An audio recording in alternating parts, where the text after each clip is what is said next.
Are you looking for the key to perfect healing? Well, on today's show, that's our topic. And this is Wednesdays with Willa. I am your host, Willa White, and this is my weekly podcast show that airs on Wednesday mornings at 10 a.m. Eastern on my Facebook page, Willa White Medium. It also goes out on the Lilydale Assembly Facebook page, as well as my YouTube channel and Blog Talk Radio blogtalkradio.com/Lilydale Radio. I'm one of the Lilydale Radio shows that runs throughout the week. So I encourage you to take a look at the other shows that are happening and get a taste of spiritualism and Lilydale all in one. On my show, I typically have a special guest on the show, and we talk about a topic relating to spiritualism, mediumship, healing, faith, family, or more. And it's a wonderful opportunity for us to explore in about 45 minutes to an hour a topic. And I encourage you to comment and like and share and follow and subscribe, all of those great things so that we can keep bringing you these wonderful educational events. A couple things I just want to mention. I do have some online video classes if you're interested in either positive affirmations or meditation. And coming up, I'll be offering your inner guide as well as the magical journey within. And so a lot of great classes that'll be coming up in the next few weeks, as well as a mediumship development circle that will start on Monday evenings on January 23rd, being the first date, and running for a 5-week circle series session. You can find more information about that on my website, willowhite.com. So without further ado, I'd like to announce and introduce my special guest for today, who is Bill White, my father. Thanks for being on the show today, Dad. Thanks for having me. Glad to be here. Dad's a favorite on my show. He's been on throughout the years. This is year 6 of Wednesdays with Willa, and he is a wonderful resource of spiritual knowledge and wisdom. He's very well read, a retired college professor, and a spiritual seeker. And your path and your journey, as well as mom's, have helped to shape mine and make me what I am today as a medium. And we have wonderful family discussions at the table and as we're chatting about things. And I know that you're going to bring a lot to this discussion. You'll probably remember my father from the summer season program. You may have seen him at the auditorium. He's a favorite lecturer on the platform, and he brings a lot of depth and experience to any subject. It's incredible the amount of research, but also personal knowledge that he's accrued. And look back at the archived videos of Wednesdays with Willa. If you go to Willa White Medium on Facebook, you should be able to find the other videos that we've done in the past shows. So our topic today is the key to perfect healing. I think you're really going to like this one, folks. So, Dad, let's talk about healing and the key to perfect healing. Well, thank you. I've been thinking a lot about healing in the last few years, probably in the last 20 years, and in particular, the last 10, both for the sake of others and the sake of myself. I'm very interested to find out what it takes to heal. And the healing I'm referring to is not only physical, but also emotional and mental. So a lot of opportunity there for healing and to connect to other people who may feel the need for healing in their own lives. Absolutely. Absolutely. And you have accomplished a healing program in the past. You're a certified spiritual healer with one of the spiritualist churches. And so you have that understanding of spiritualist church style healing as well as other healing modalities. And it does go deeper than the physical. It goes into the mental, emotional. Absolutely. True. I studied the healing with the Church of the Living Spirit with the teachers there, and also with the Lilydale Spiritualist Church, which Mr. Kleinschmidt was one of the main teachers, and he was a noted healer in that church. And Brenda Hawkins and I recall we were in that same class to study healing with him, and that was a very, very good class. He not only focused on the healing, but in particular, on the techniques that were appropriate for spiritualists to use. Yeah. The ethical quality of it, as well as the proprieties that always have to be observed when you're dealing with other people. Of course, of course. So let's talk about what happens when a healer lays hands on a person who is sitting to receive spiritual healing, or healing in the form that spiritualists do it, or in some of the other healing modalities. But let's say that healer's laying hands and may say a prayer to begin with to help. Well, it's whether no matter what you're doing, if you are engaging with some body or some principle or some entity, it's all about connection. Yes. And finding the means to make that connection, to open yourself to the connection, and to become a conduit for the energy that is to be used for the healing. Yes, you're allowing yourself to channel divine energy. So it's coming from the God source. The God source, yes. Mhm. One is not per se a healer. A healer, in our sense, is simply one who has studied how to get out of the way. Yes. How to get out of the way so that, but to also to be useful as a connector of the God energy, the energy of the universe that God has created, to the entity who needs the remedy. Yes. The healing. Sure. Yes. And so the healer is flowing this energy through them to the recipient and holding a mental picture of wholeness and health, perfect health. Well, of course, that's one of the issues. One part of the early set, is to learn how to be a receptor of that energy oneself. Yes. So you can do this by simply holding out your hands. If you held your hands this way, you're not receiving the energy. But when you turn this way, you can feel the difference. And if you hold the energy palms up, then you can feel the energy coming in. Now, if you hold one hand palm up and the other and direct, now you are receiving and directing the energy to the one who needs healing. Yes. And that's one of the fundamental ways that healers position themselves, yes, to receive and to direct the energy.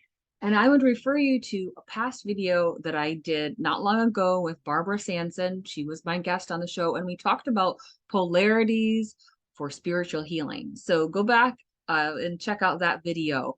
You'll have a little bit more understanding of what he's talking about in a deeper way. But we wanted to make sure that that got mentioned so you'd have a sense of where we're at in terms of spiritual healing and the healing modalities.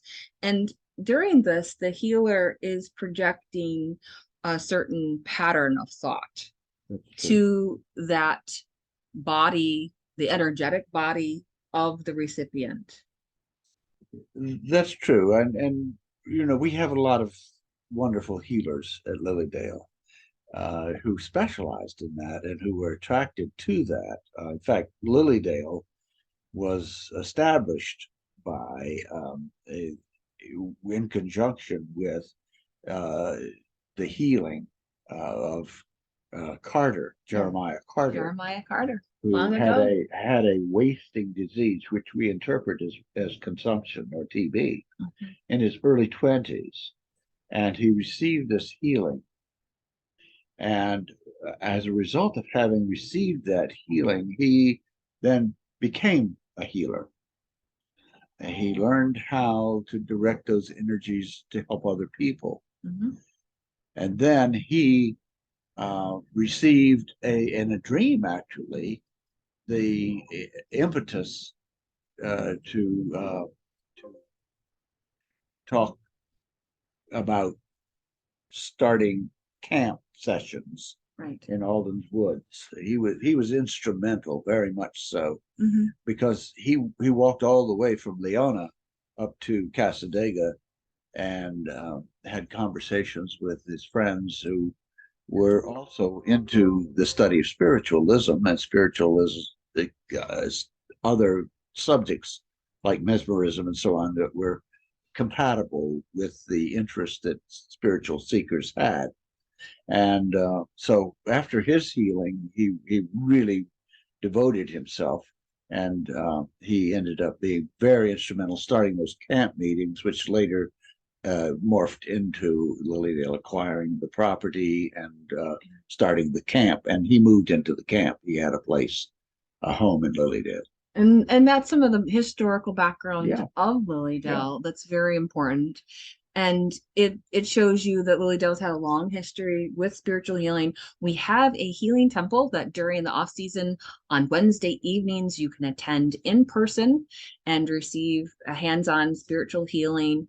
And encourage you if you're in the vicinity for that. Otherwise, you can tune into that on the Lilydale Healing Temple Facebook page online for online um, understanding of healing. And also throughout the summer and all the churches, they have healing as part of their services in person here in Lilydale.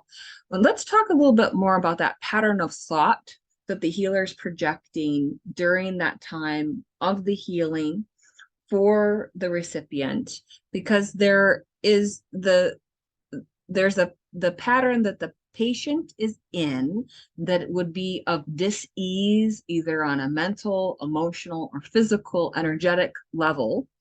And while the healer is engaged in healing, they're setting this pattern of health, this thought of make it like this perfect health, perfect wholeness, perfect completeness, right, because they're responding to that there's expectation, a level of faith that moves into knowledge, that with that expectation that healing will be done, that pattern thought will be accepted in the recipient.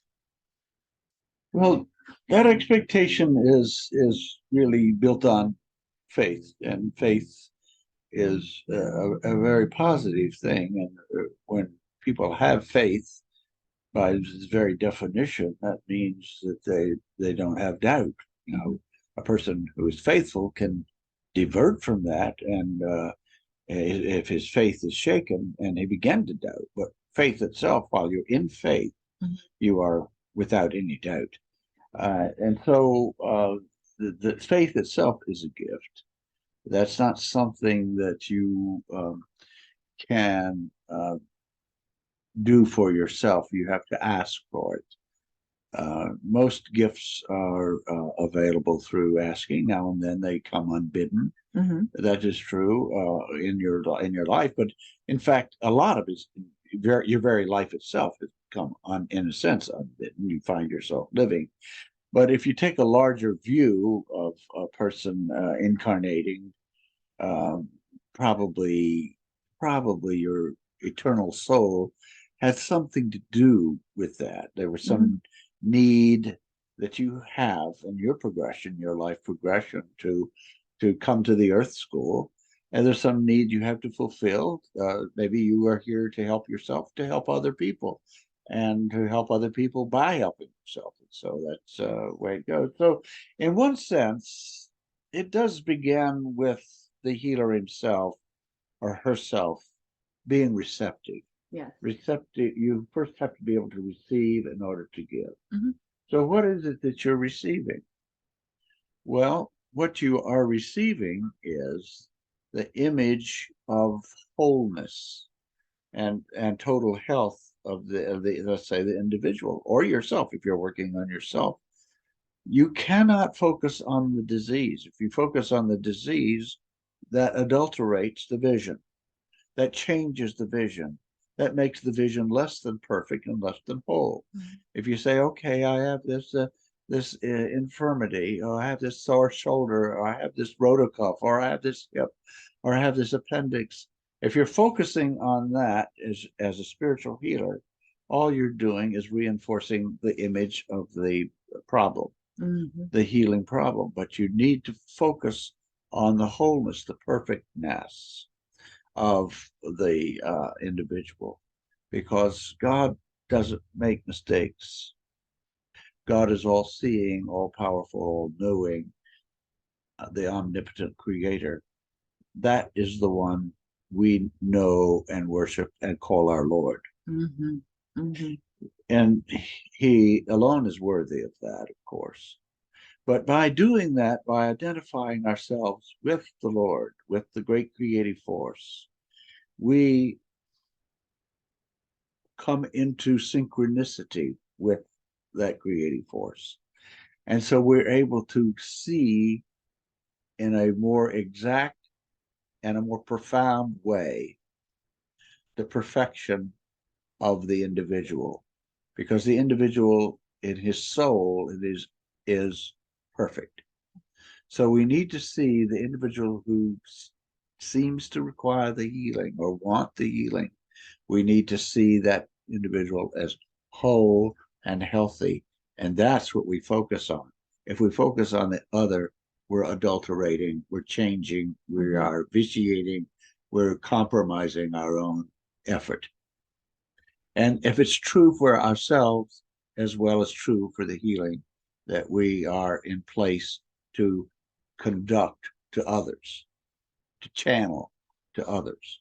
So that's why it's important. And I link all these ideas together, like with Plato's doctrine of ideal forms.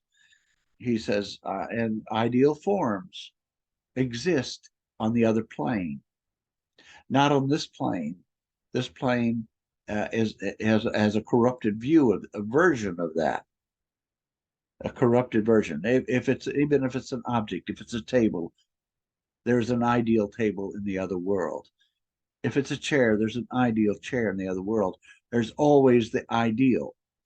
This is why the Greek culture strove to see human beings as perfect and ideal entities. Mm-hmm. Mm-hmm. That was their sculpture, their art, everything was devoted to that, because they could see the ideal and the power of the ideal as it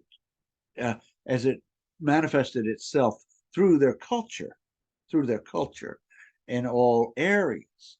And they were thereby able to create ideal forms, and they were able to come closer to approximating that ideal, because that ideal was ever in their minds. Mm-hmm. That's what caused that civilization to become so phenomenally important in world history.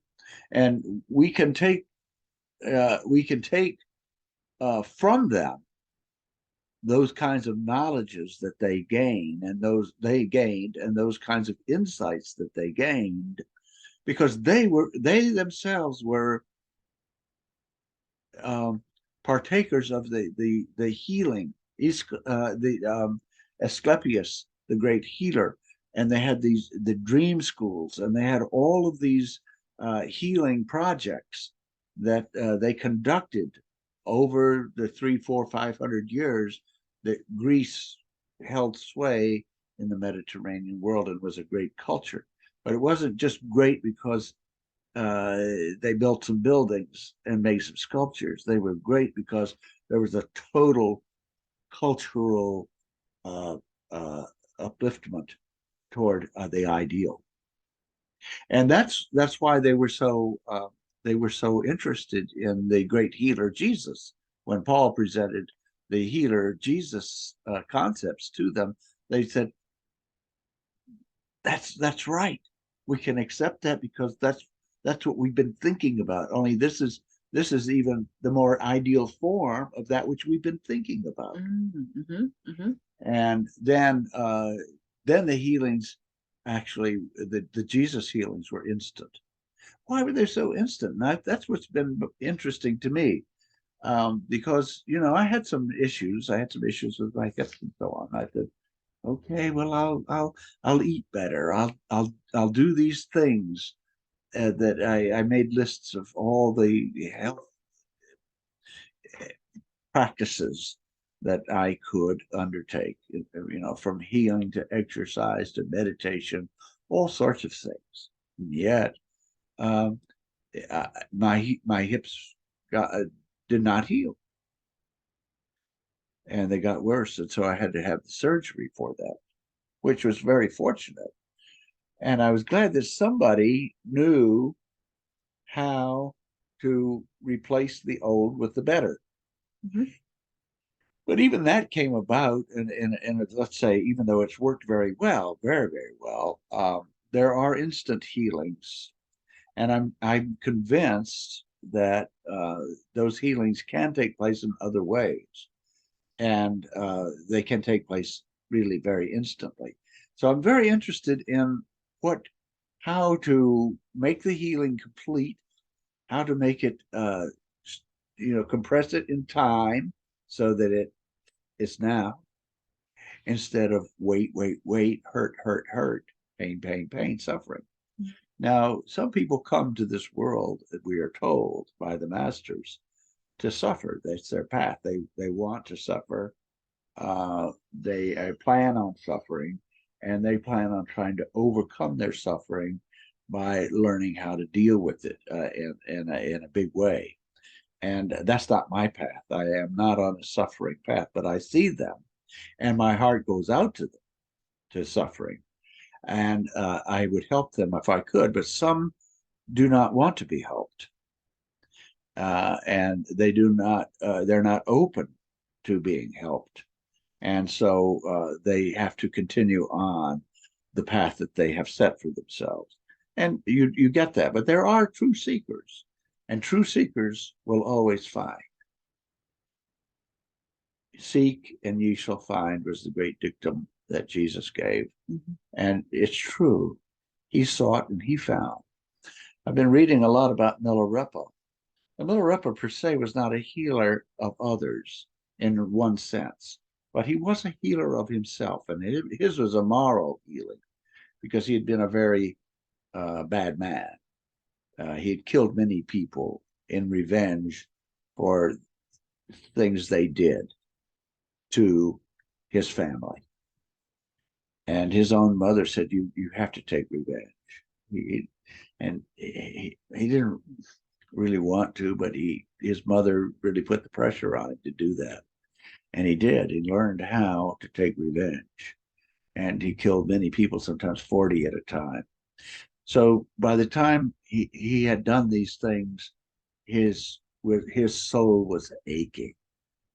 He was miserable because he had made decisions that looked as though they would condemn him to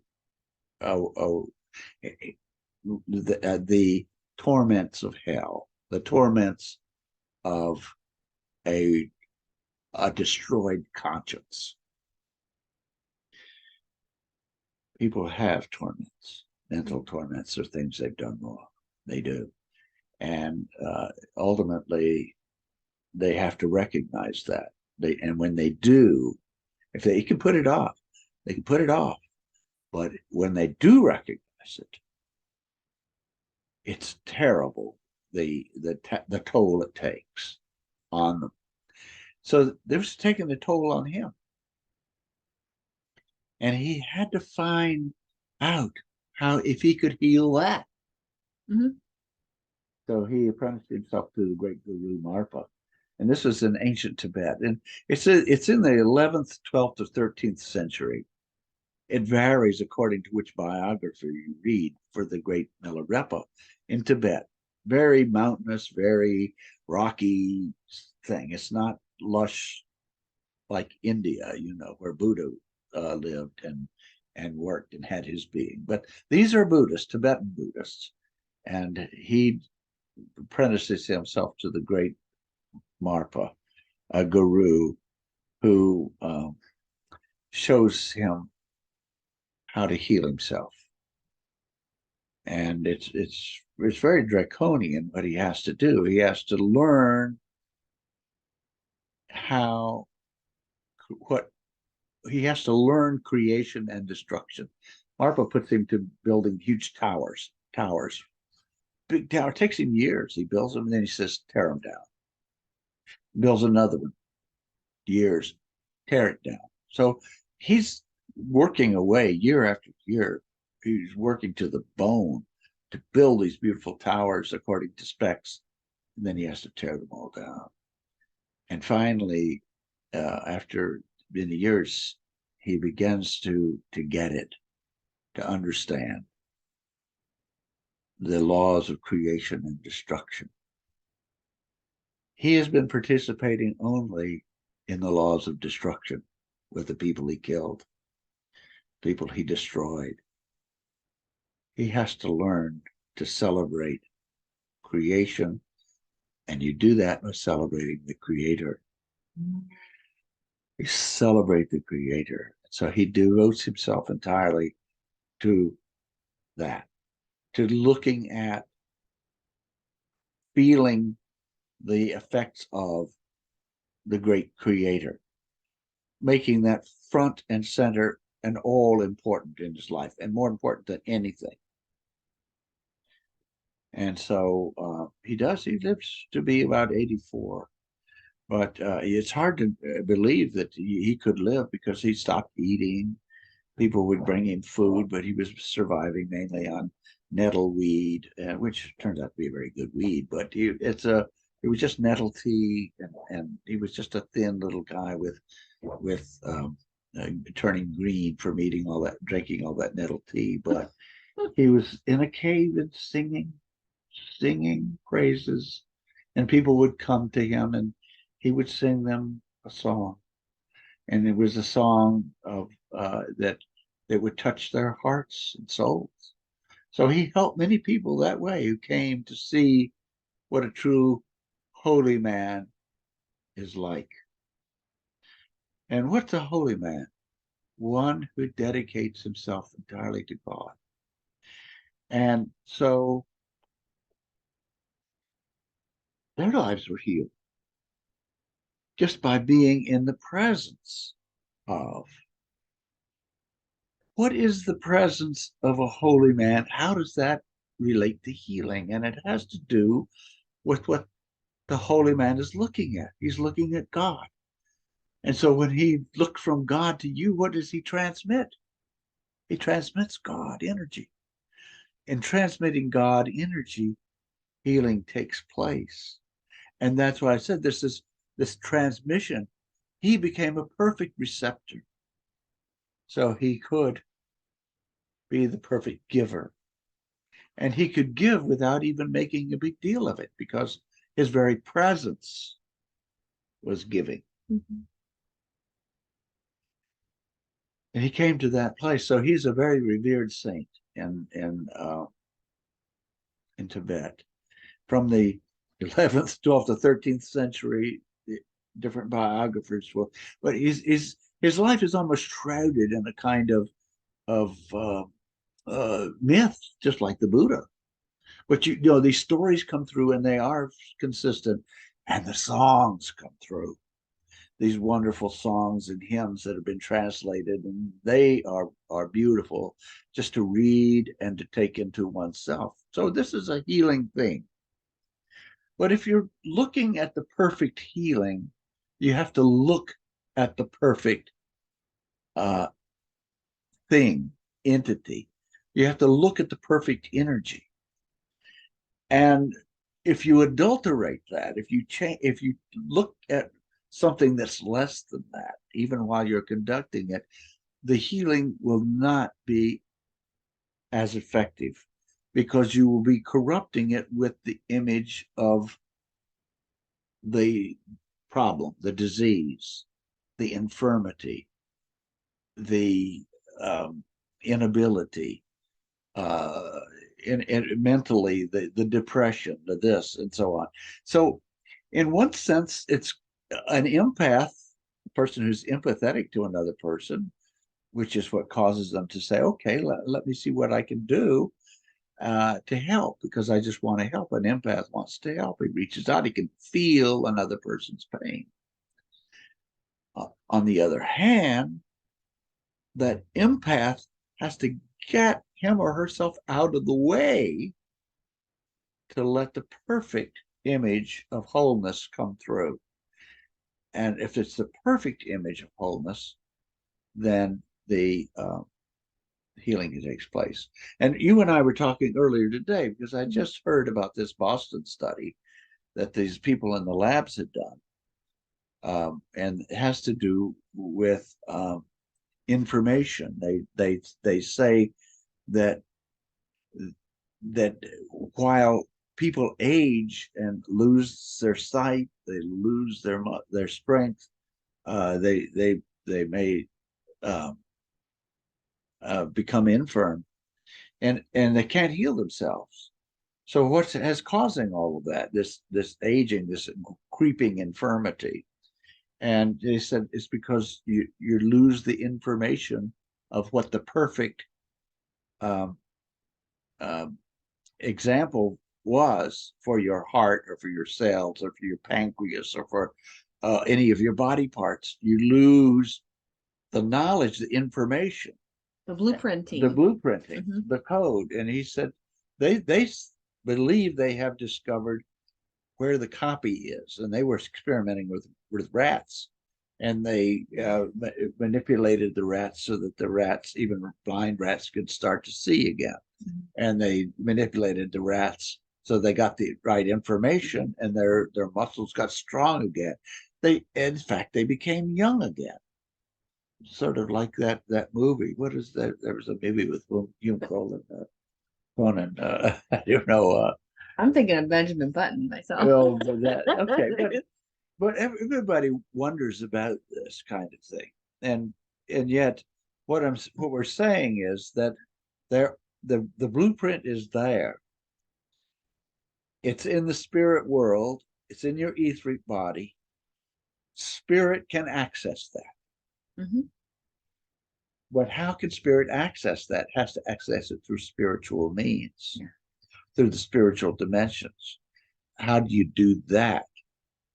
That is the what you discover when you're on the spiritual path, through meditation, through reading. But you have to look within, and most importantly, you have to look to God. And when you're looking to God and you're looking to someone that you're trying to heal, even if it's yourself, you have to look at yourself without the disease, without the infirmity, without the problem. You have to see yourself as whole and complete and noble. And voila. If you can maintain that without less than that, without it being compromised by a corrupted vision, that's a corrupted something entering in that is not that. Mm-hmm. All right. So we know in the Adam and Eve myth that corruption entered into the world. And Adam and Eve in the story compromised their vision of the whole kingdom, and things changed for them. Everything changed. They had, instead of ease of life, instead of access to the immortality, wonder, and joy of an immortal life, they were, as the poem says, combing forever the crust of things. They had to crawl in the dust and be like farmers, And farmers are wonderful, but what I'm saying is that everybody has to now work drudgery to achieve anything like the abundance.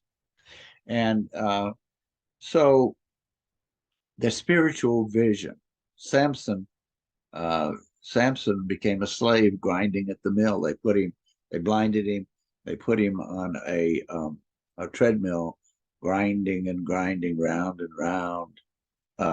And Blake said that's an image of how we all become. We become spiritually blinded. We start serving the goddess of getting on. We forget who our creator is. We forget the energy of creation.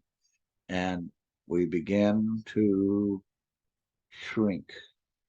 We start to shrink. We start to grow old and weak and infirm. Now, what to do? Everybody needs to know that you're in charge of finding out and seeking God. If you find and seek God, the perfect one, you will find and seek the perfect image not only of yourself, but other people. And if you have the perfect image not only of yourself, but other people, you will be able to help them.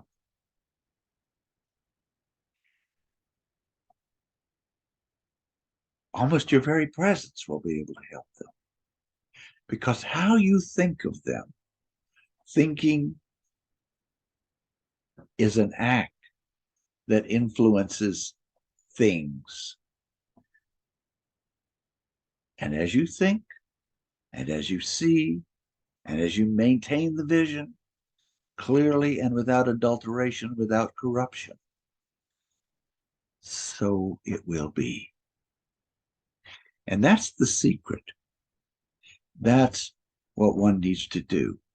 But because we're always forgetting, we're always wandering off, we're all serving something else, we forget. But we get back on track because we have our brothers and sisters, our people that we know and love. And they bring us back. They remind us of what is holy. And if they remind us of what is holy, we see that and we project that. And that is true healing. That's why the people honor their gurus in these countries where they understand the importance of seeking God, the importance of it. It's not like a wild hare, it's not like some kind of rebellion against the goddess of getting on. Well, in a sense it is, but it isn't. It's really following a true path. And thereby you help other people. We are benefited by the prayers of holy people. Our own prayers help others, and their prayers for us help us. But the one in learning how to pray, keep the vision clear and holy. Keep it unadulterated. Cast out from your mind the infirmities and the plagues and the sins and all that is not full of God and blessings. See only that which is full of blessings. Like Wordsworth said, let us see that all that we behold is full of blessings. He tells that to Dorothy in Tintern Abbey poem.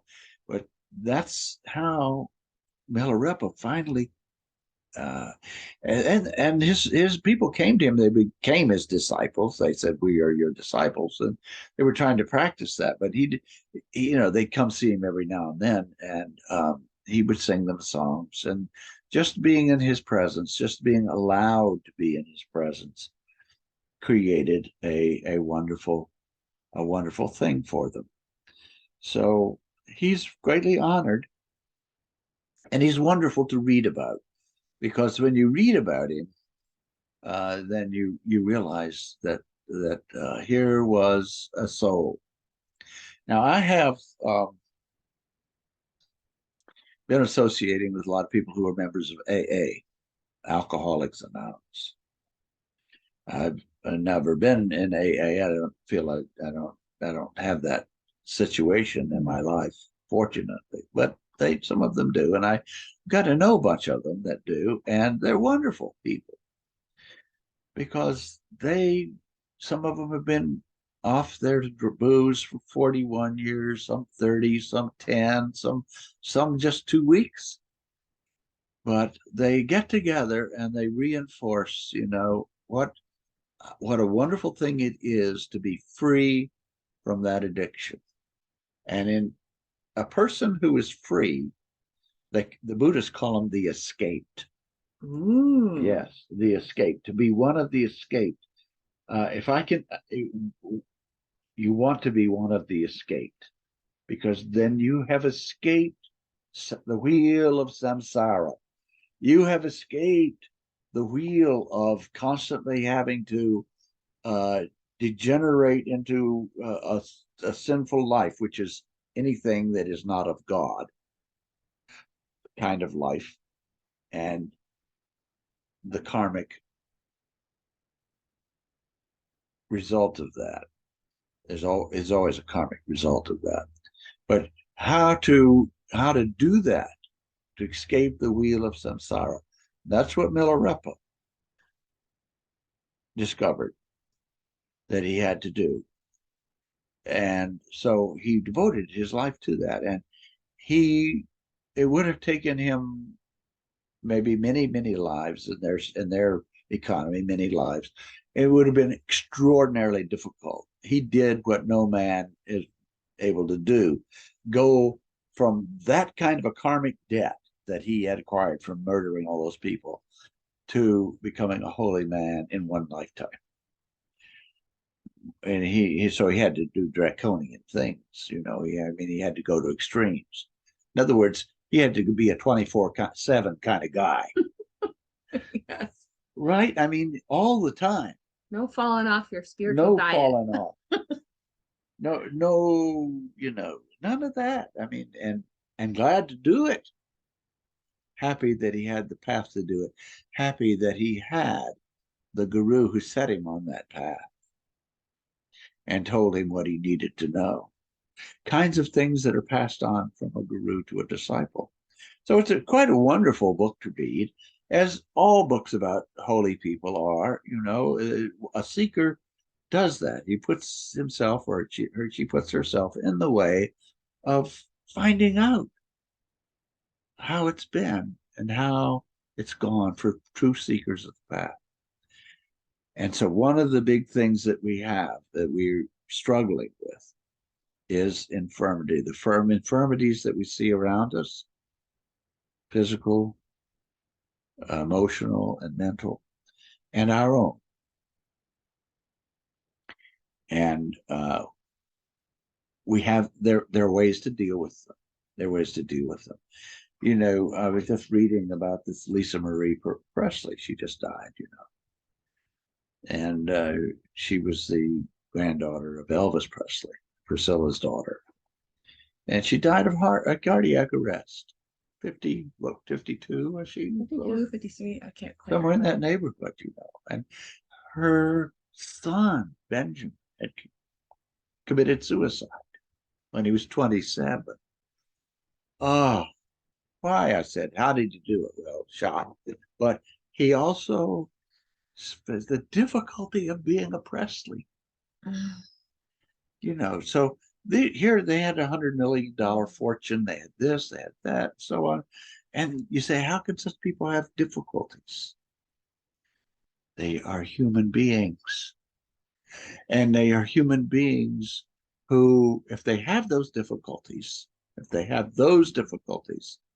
extent to which they've had them, they have lost the perfect vision. They've lost touch with the great creator. How to get back to that? So there's a lot of work that we have to do on ourselves, and a lot of work that we could share with other people, like you're sharing with this broadcast. You're sharing with other people how do I cope with the infirmities of life? Mm-hmm. How do I cope with the things I need to cope with, whether they be physical, emotional, or mental? And the answer is always the one answer: look unto me, look unto God. And you begin there, and you will be cleansed and made whole. This is the promise. And many who are, I say, the ones who have done that, and it's not necessarily easy thing to do because there's so many distractions. So many. If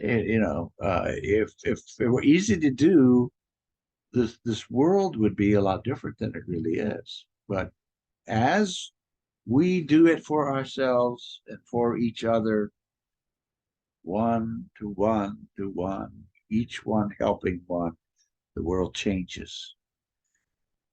I believe that the world changes as benefits by the prayers of just one person in touch with God. And thank God that's so.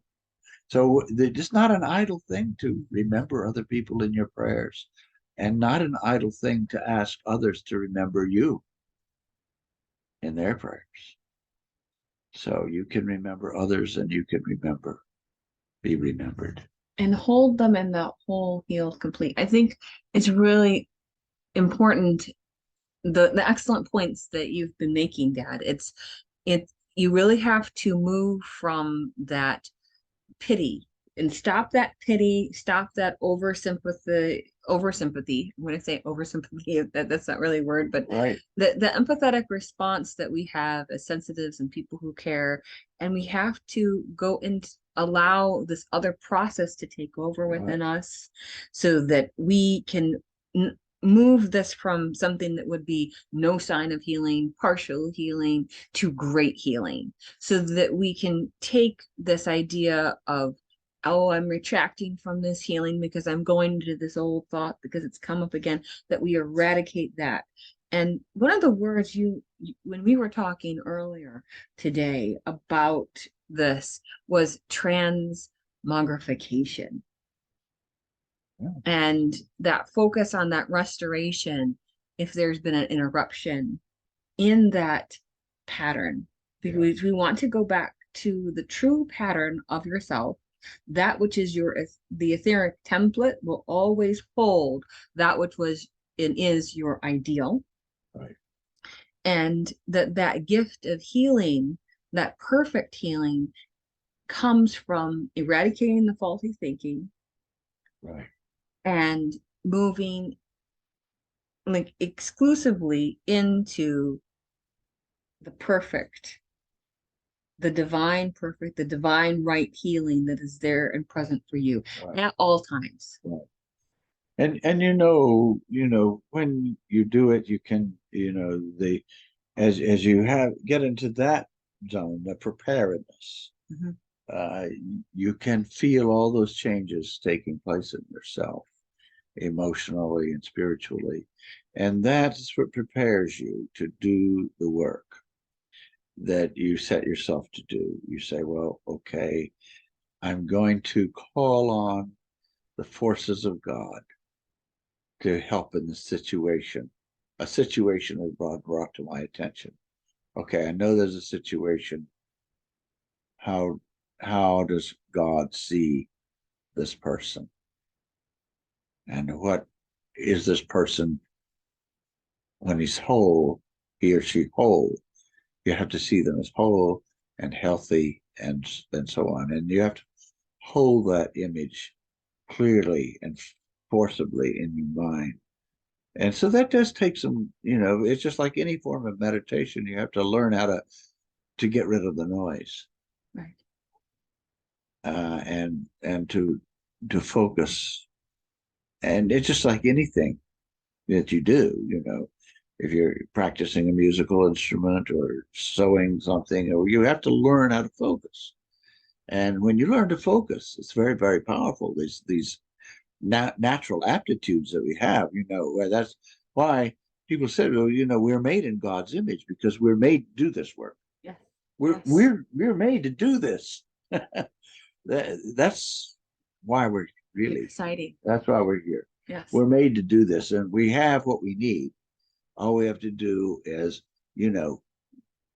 fix the equipment, get it shined up, and operate Love it. Love it. Love it. Oh, it's wonderful. It's so beautiful the way you've been able to assimilate that information. And this is what comes with spiritual practice. As you move through your own spiritual practice, you move into self-awareness and self-discipline. And through those things, we move into self-mastery. right.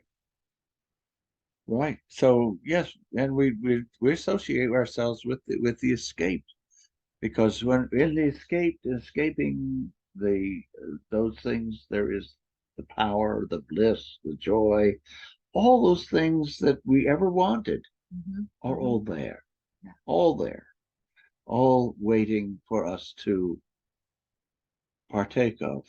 But how to do that? Well, that's why this program, that's why what you're doing is so important, and what we're all in our own ways doing. You know, seeking is so important, because if you seek, you will find.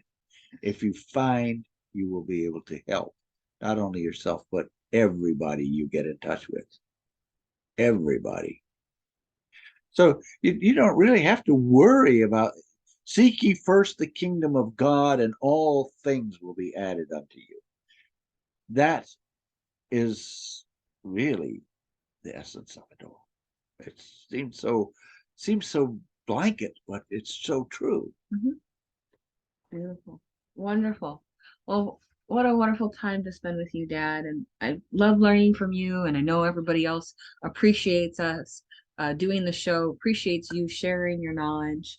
And it's such a beautiful spiritual resource for us. So please express your appreciation in those comments, guys. Let us know that you enjoyed the show, this episode of The Key to Perfect Healing. Thanks so much for tuning in. Again, if you're interested in any of my online classes, just know that you can find information about that on my website, willowhite.com. And the Monday Night Circle is starting up again on January 23rd. So make sure you reserve your spot now. All right, everyone, we'll see you next week. Thanks so much. Bye-bye.